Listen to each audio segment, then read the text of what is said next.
Are you satisfied with the way your tax dollars have been spent during the pandemic? For the most part, yes. About 85%, yes. Why? I think there was a lot of people in need, and I think they did a good job of getting to those people. You know, there'll be cases of abuse of it a little bit, but that happens in all systems. And there was, I mean, it's a once in a, this has never happened before. There was no plan for this, so yeah, I think the government has done a good job. If there would be a better way, they would have find it. I think it's okay. You know, it's there is so many things that we don't know about this disease. They do their best, and that's, you know, that's okay.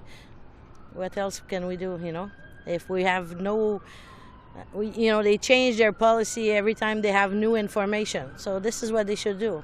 That's okay. I think so. I think well, they supported a lot of people who would otherwise, you know, not be entitled to EI. So I think it was a good step forward, and people are opening up slowly. Right, sir? Yes, I agree. I think they've done a great job so far. Actually, that was really necessary, and I think they've done really well. No. Why? Because I think they've missed the point of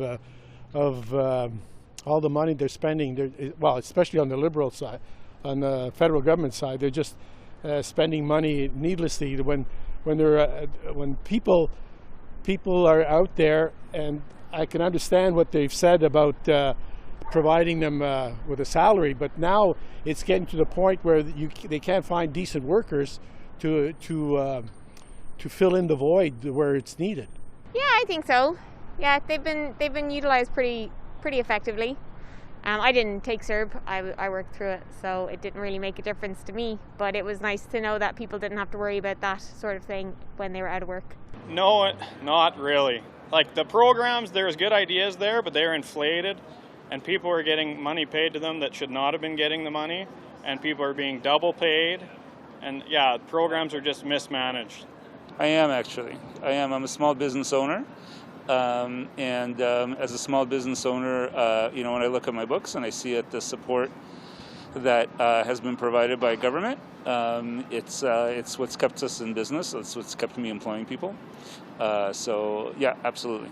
It was a necessary expenditure by all levels of government, but the question is whether it's all traceable. That's my concern, that, yeah, Trudeau's announced all these fundings like Serb and everything, but has it really been truly tracked of knowing where that money's gone? That's a tough one, just because, I mean, I've been lucky enough to save my job until this weekend. And so now we'll see if it actually benefits me and where it's going and how to move forward. But, you know, when it comes to my friends and family, I think it was spent properly.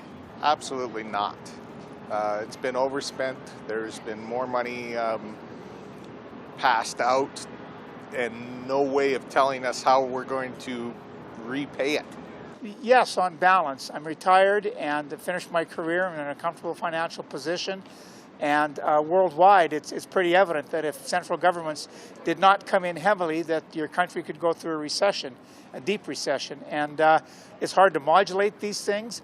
I'm not in favor of a guaranteed income.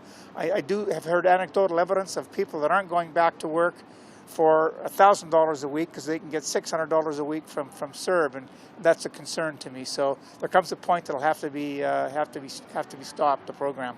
I think that the government has done the best it can do under the circumstances.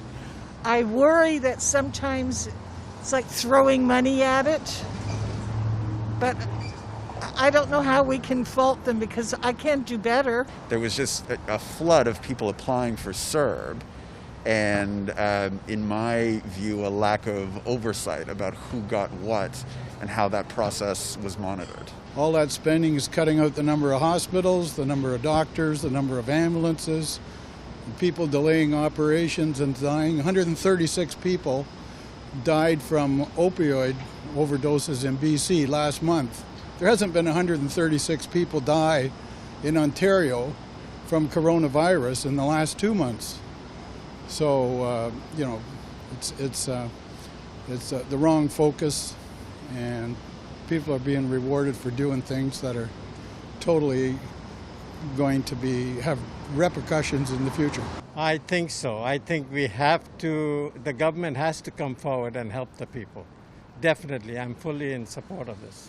Even though I'm not affected personally, but I have contributed over the last 60 years. I'm almost at 80, so I think you have to help because this is an unforeseen, unexpected travesty.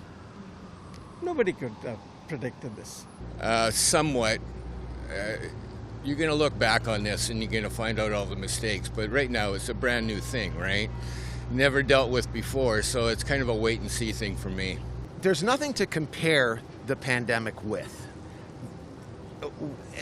Whether I vote Liberal or I vote Conservative or NDP, there's no way to really tell how the other parties, if in power at the federal level, would have been effectively or ineffectively able to handle this humongous, devastating pandemic. I'm satisfied with the Serb and the rent subsidies. So yeah, I'm happy with that program. I think they could do more because I think the worst is yet to come as the fallout happens. All these restaurants, all the little shops, I think it's still coming. So I'll be curious to see what they do next.